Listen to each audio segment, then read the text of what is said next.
today I am so honored and excited to have with us one of the top experts in this country about health, because health is at the core of lasting success, lasting joy, lasting fun. It's key to having a family that really excels and enjoys one another. And we have Dr. David Katz with us. And Dr. Katz, you've all probably heard of Dr. Katz. Keep in mind as I go through his introduction, this man, on top of everything else, has 5 children and a wife that's incredibly busy taking care of all these things around him. David Katz is a consultant with the Ultimate Health Group. He's the director of the Prevention Research Center at Yale University School of Medicine. Prevention is such a critically important thing we'll learn about today. He's also director of the Integrative Medicine Center in Derby, Connecticut. He's a nationally renowned expert in nutrition and chronic disease prevention. He's a board-certified specialist in both internal medicine and preventive medicine.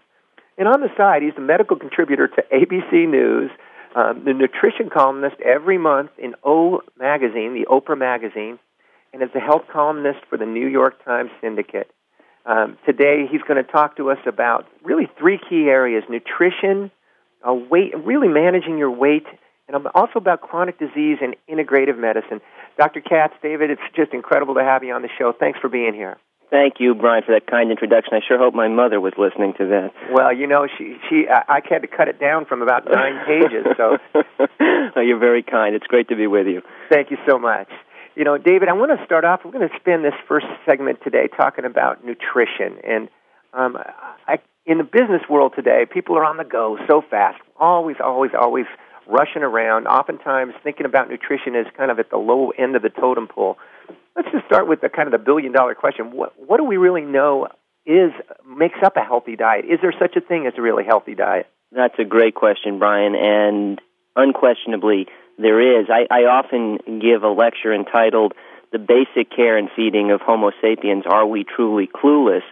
And of course we're not. You know, it really would be preposterous. Anybody that has a pet knows what to feed their cat, and we know what to feed a dog, and we know what to feed a horse, and we know that koala bears should eat eucalyptus leaves. It really would be quite astounding if we had no insights into the basic theme of good nutrition for human beings. We have those insights. What I think it's important to acknowledge is that while there clearly is a theme of healthy eating, there are variations on that theme, and that allows for individual choice. That's a very important thing. But the basic theme hasn't changed for decades. Plenty of fruits, vegetables, whole grains, lean protein sources, non-fat dairy, poultry, fish for those that eat meat products. We know what a healthy diet is. That's great. What would you say is wrong with the typical, if there is such a thing? Of course, there is wild variation.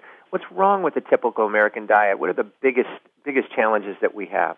Well, at the moment, we clearly do face an epidemic of obesity and an accompanying epidemic of diabetes, both in adults and children. So one of the immediate problems is excess. We just eat too much relative to the calories we burn, and it really is a problem both of calories in and calories out. And we'll talk more about weight control later. We eat a diet that's far too processed, and so we're getting too much added sugar, too much salt, too much of all the wrong kinds of fat. We have a diet excessive in both saturated fat, which is a naturally occurring fat that contributes to heart disease risk, and then trans fat, which those of us in nutrition often refer to as frankenfat, because it really is an industrial product that damages blood vessels, raises inflammation in the body, contributes to heart disease and cancer risk. So too few healthy micronutrients, vitamins and minerals from fruits and vegetables, and too many contributions of harmful nutrients in a highly processed food supply. We can and should do much better. You know, you started out by saying how important it is to be healthy, to excel in business, to enjoy your family. I couldn't agree more. Healthy people have more fun. You know, when you feel good, you can do the things you like to do, and it's critical to remember that these wondrous machines we call our bodies run on fuel like every other machine. That fuel is our diet. So you want a high-performance body, you absolutely have to put in high-performance fuel.